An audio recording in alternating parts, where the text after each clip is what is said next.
Hey Aquarius, welcome to the Forgiving Tarot. This is your weekly read for your sun, moon, and rising. Be sure to check out your sun, moon, and rising and Venus to get a message that most resonates with you. I'm not telling you what to do. The Oracle's not telling you what to do. Ultimately, you have free will, therefore you make the best decision for you and those involved. If you're cross-watching or you yourself, Aquarius, feel that the roles are in the reverse, please reverse them, take what applies and leave what doesn't. It is a general reading, not a private reading, so it may resonate, may not resonate. You already know, right? Thank you for anyone who has contributed to the channel in any way, donating, subscribing, commenting, liking, sharing, viewing, etc. It's greatly appreciated. Thank you so much. All right, for the 3 top signs who get the most views or the most likes, you guys will get a bonus video. And guess what? Aquas are always on the top. So I'm sure you guys are going to get that bonus video. But be sure to smash that like button. We got the 7 of Wands with the Death card. Stress and transformation. So it could be that there's a situation here that you're stressing over, or that is coming at you and you feel like you need to protect yourself, you need to defend yourself, you need to stand your ground here, and it's actually transforming you. The stress, whatever it is that you're going through, it's actually transforming you. It is killing off old, nasty remnants that were living within you, killing it off. It's kind of like bleaching the whole place, okay? So that it could be rid of the nastiness. Death. Now, for some of you, this could be that somebody here is avoiding a Scorpio, blocking a Scorpio, right? Because the Death card is Scorpio. Others of you, it could just simply be that there's an ending here that somebody here is trying to block. Vice versa, right? All right, Aquarius, let's take a look. We got the 7 of Pentacles, patience. I feel like, Aquarius, you've been very patient with the situation here, okay? You've done your part, you put in the work, you've sown the seeds, and now you're waiting for things to grow here. I feel like you're waiting for something to come into fruition, whether it's a new love or waiting for somebody here to put in their part within a relationship, whatever it may be, okay? Being very, very patient. This could also be you reviewing things that have happened, reviewing your life, reviewing a relationship, reviewing a situation, looking back at these things, right? Because for us to move forward, we need to close the chapter. We need to close the door to the old so that we can move forward. Because we leave the door open for the past, it's coming back. It's coming back, especially with those retrogrades, right? Now, you could be dealing with an Aries, the Emperor showing up here. In this deck, it's called the Rebel. So this is an individual here who could simply just be an Aries. It could be that this person here is an individual who is very stubborn, okay? They could be someone who takes control. They could be a very high-ranked person, like a business owner or something like this, somebody who takes a very leadership role. Now, this person here could be the way that they are because of the way that they grew up. Their childhood could have been something here that has forced them to kind of be very stern, very hard. They could have been a type of person who had a parent that was like, in this house, we don't cry. You know, regardless if you're male or female. I've heard, I don't want to input my opinion, but whatever. So this person could be the way that they are because of a lot of traumas that they've dealt with. The Emperor is an individual here who goes to war, so he sees a lot of crap. A lot of traumatic things. And the thing is, in the face of war, you can't be crying or else you're gonna die. In the face of war, you need to wipe those tears and you need to kind of like shove them under the rug and fend for your life. And I'm feeling like the person that you're dealing with has grown up like this, or even if they didn't grow up like this, there are situations that kind of harden them. But deep down inside, they do have a heart. They do care. Because the Emperor, I was telling this to another video, another zodiac sign, that the Emperor is an individual, he's in charge of a large group of people who are sticking their lives out for other people. And his job is to make sure that these people come home back alive. They come back home alive. So that's a huge responsibility. Having someone's life in your hands. And imagine how you would feel if that person died. I'm not predicting death, but I'm just giving an example. Imagine how you would feel if someone's life was in your hands and you failed them. You failed yourself. You failed the people that were depending on you. Oh my goodness, I don't know why I want to cry now. The person you're dealing with has gone through a lot of crap, Aquarius. And now for some of you, you're like, yeah, you know, the person is a bad person. If this is a past lover, the person you're currently dealing with, or even if it's a new person, this is coming to the understanding that this person is the way that they are because of this. So it's almost like a call to have compassion as well. And Aquariuses are very, very compassionate for the well-being of others. They're very compassionate for other people. You know, they understand. They want to understand other people because they're for the community. They're for the collective. That is what the sign of Aquarius is. Very empathic too. Like, you understand people. You see them suffering, and you tend to suffer too. You feel bad. So you might be coming to this realization and being patient because you realize that this person, what are you going to do? You can't change them. They can only change themselves. So the only thing you can do is really be patient and hope that they open their heart to the universe, to healing. Damn, that was deep, Aquarius. 6 of Pentacles, compromise, yeah. This is your energy, this equal give and take. This, I understand your need. Because the 6 of Pentacles is a guy who gives money to the needy, being generous. This could be you being generous of your time, you giving to those who deserve. Maybe you're giving this person time to heal. Maybe you're deciding to be compassionate with somebody here because you understand. You're seeing things in an unbiased perspective. You're seeing their point of view. You're being in their shoes. And this is fantastic because when we enter into that state, we're putting the ego behind and we're opening the door for love to come in. And this doesn't mean that you're opening, if this is a past person or an ex or someone who you want to, you know, not be romantically involved in, opening the door to love doesn't mean that you're opening the door to romantic feelings. It just means that you're opening the door to cutting the ties that were once toxic, cutting the resentment, the judgments, etc., the sadness, the regret, all of these things, and really opening the door to letting bygones be bygones, letting the person be who they are, and understanding that they're a human being. Understanding that we're not romantically involved, but you are another human being who also deserves love. So be on your way. Just like I'm a human being, meaning you, just whatever, obviously me too, but just like you're a human being and you deserve love too, and you want to be on your way. Okay? And we have a playfulness, the Page of Wands. That's you being on your way. This is you skipping away because you've cut the ties in a very magnificent way through compassion. Bottom of the deck, we have the Hanged Man, right? Coming to this realization, this aha moment, this enlightenment, pausing, taking a step back, having an unbiased perspective on the situation, seeing the other side of the coin. What is the Seven of Pentacles? Let's clarify it. I don't even feel like I need to clarify because I feel like I've said everything I could.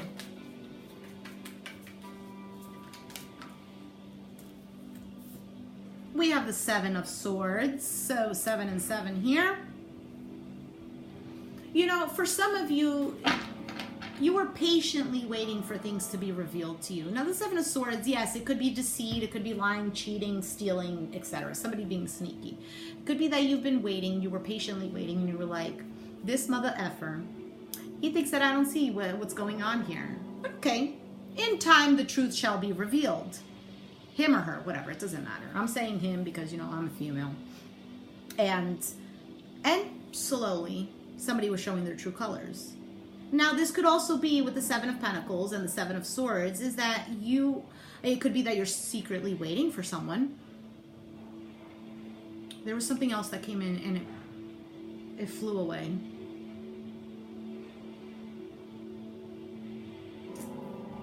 Darn it. Death card. Okay? Death. It's a transformation within you.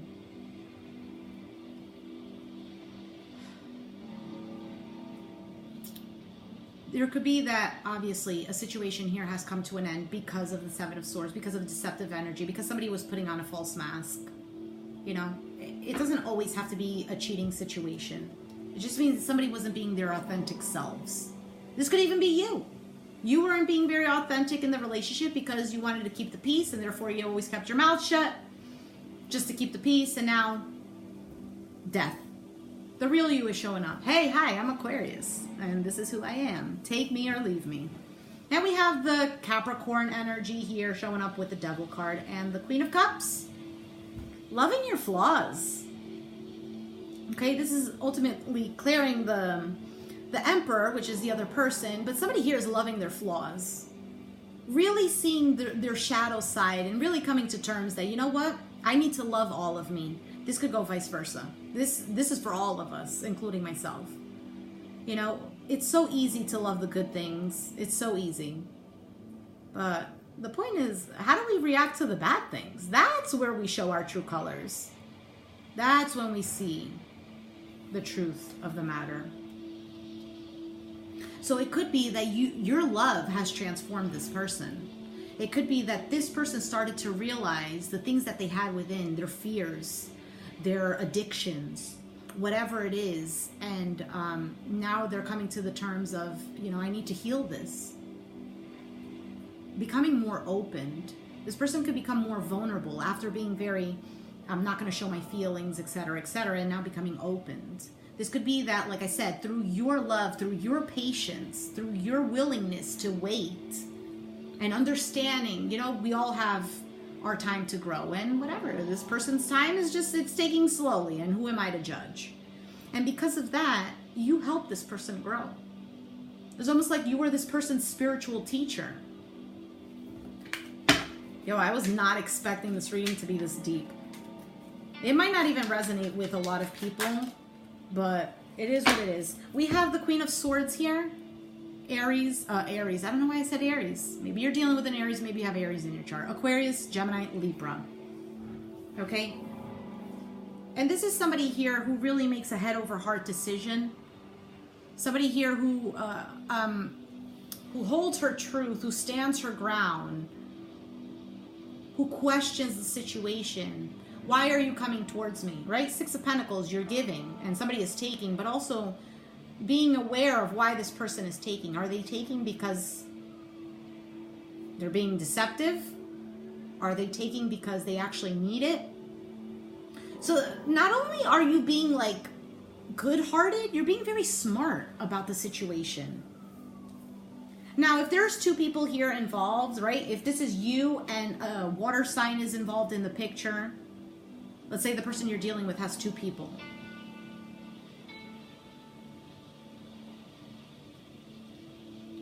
This is kind of like waiting for things to unfold naturally. So if you're dealing with an Aries here who had a third party who is a water sign, a Pisces, Cancer, Scorpio, or even a Capricorn with the Devil card here, this is you coming to terms of understanding how much you need to be putting into the relationship with the Six of Pentacles and the Queen of Swords. Oh, I was giving while you were taking from me and taking from someone else. Okay. Oh, that's how you want to play the game? Queen of Swords. And it's called morality in this deck. Morality. This person was, if that part is resonating, this person here, this is not my values, okay? This is not part of my moral code. This is not something that I want to accept.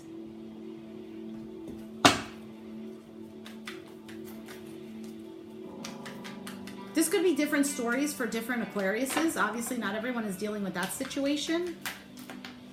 And we have Virgo with the Hermit and the Eight of Cups. Aloneness and letting go. So it's almost like, yeah, I'm cool. I'm cool with the Page of Wands. You could be communicating to this person. All right. Oh, you have two? Well, choose them. Choose them. Don't choose me. please. Let me make the choice for you by walking away. King of Cups, Pisces, Cancer, Scorpio, healing in this deck. This person could have a lot of love for you, okay? But they're just not emotionally mature, not emotionally grown.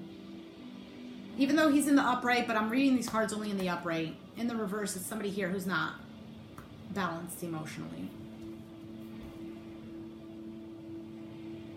You're letting go of a situation here that might have made you feel alone as well. But the situation ultimately has brought you to this hermit mode of somebody who's wise, sorry, I'm checking the time, of somebody who who's very mature. And you're carrying these life lessons in the back of your pocket. You've learned them. And learning to grow from it. Well, maybe in this situation, you needed to learn to put up boundaries or to, I don't want to say put your heart on your sleeve, but maybe even opening your eyes. Not deceiving yourself when somebody here, you knew that there was something wrong. Your intuition was telling you. But you were like, nah, no. I'm just trying to see if I get something else out of this.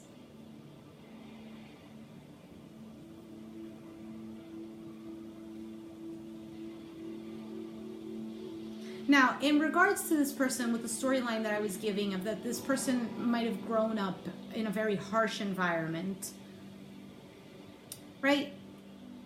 And now these things are surfacing.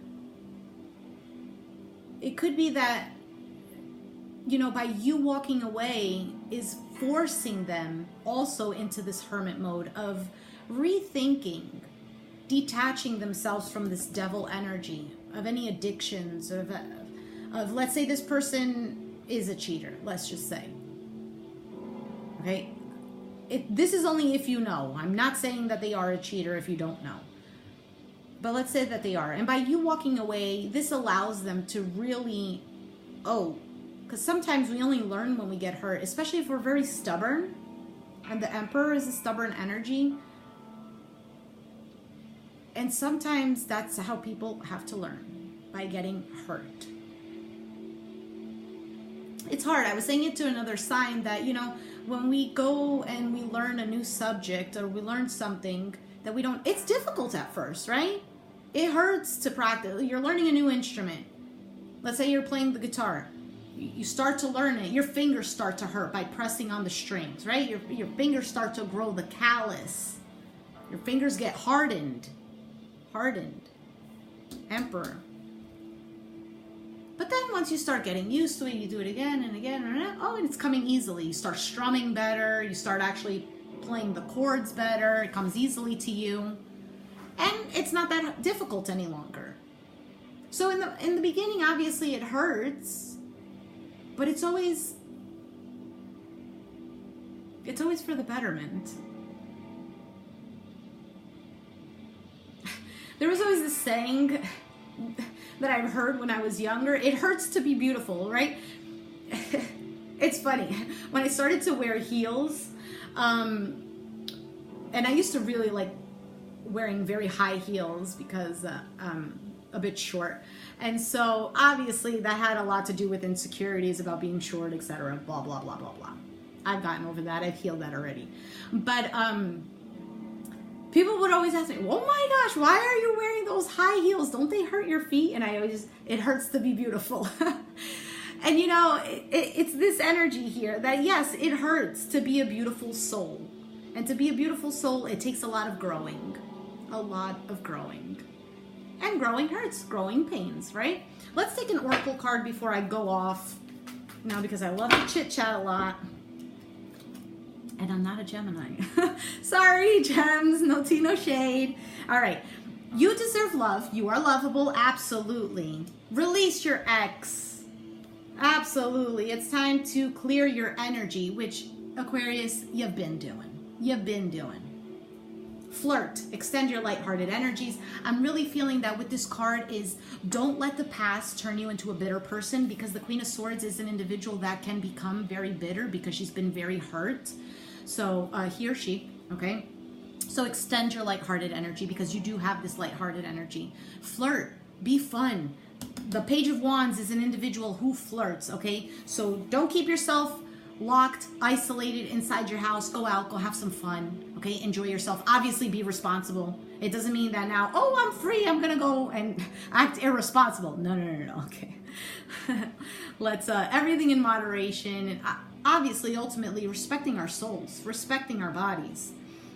Codependency. Addictions are affecting your romantic love life. We can change it to were. We have the devil, codependency, addictions, etc., fears, feeling suffocated and tied to a situation that is keeping you enslaved. Codependency. And by you walking away too, you know, both of you's had things to learn from each other. And this person probably to learn how to actually properly love a person, how to be faithful, okay, if they were cheating, I don't know, just throwing it out there. Maybe they just had addictions, and understanding that, you know what, I can't be in denial that addictions are affecting my romantic love life. And understanding that now they have the possibility to heal because you've walked away, to now heal and actually enter into a healthy relationship. Maybe even come back together if that's something that's in the future. But over here, codependency, maybe you were suffering from a codependent energy as well with this person. Hard to leave them because, I don't know, maybe I don't know what your situation is. Maybe you were tied to them and you didn't want to let them go because of your own past traumas. Maybe you had difficulty with people loving you, and you felt that if you stayed close to them that they would love you because it proves your loyalty. And in the end, it just made somebody feel suffocated, and it created codependency. And you're coming to this realization that, you know, I need to love myself. You deserve love. I need to love me first and foremost. Love me. And now loving yourself doesn't mean that you completely neglect others. It doesn't mean, oh, I'm going to do whatever I want, what's best for me, and that's it. I don't care who gets stepped all over. No. Not that. That's just being egoistic. It's understanding that, you know, you need to do you. You need to be responsible for you and your own happiness, etc. And if you choose to invite someone else into your life, it's being open and receptive to understanding, hey, I need love and so do you. Right? Always keeping you in mind and keeping the other individual in mind. Not just the other person in mind, because that's codependency. And not just you in your own mind, because that's just the ego. It's just selfish, but selfish in a bad way. But you get what I'm saying, Aquas. You guys are already smart. All right? Aquas, I'm going to leave it there. I'm taking too long. I'm so sorry. If you resonated with the reading, let me know down in the comments down below. Be sure to hit the like button, subscribe if you haven't already, and I'll catch you guys next time. Thanks for watching. Bye.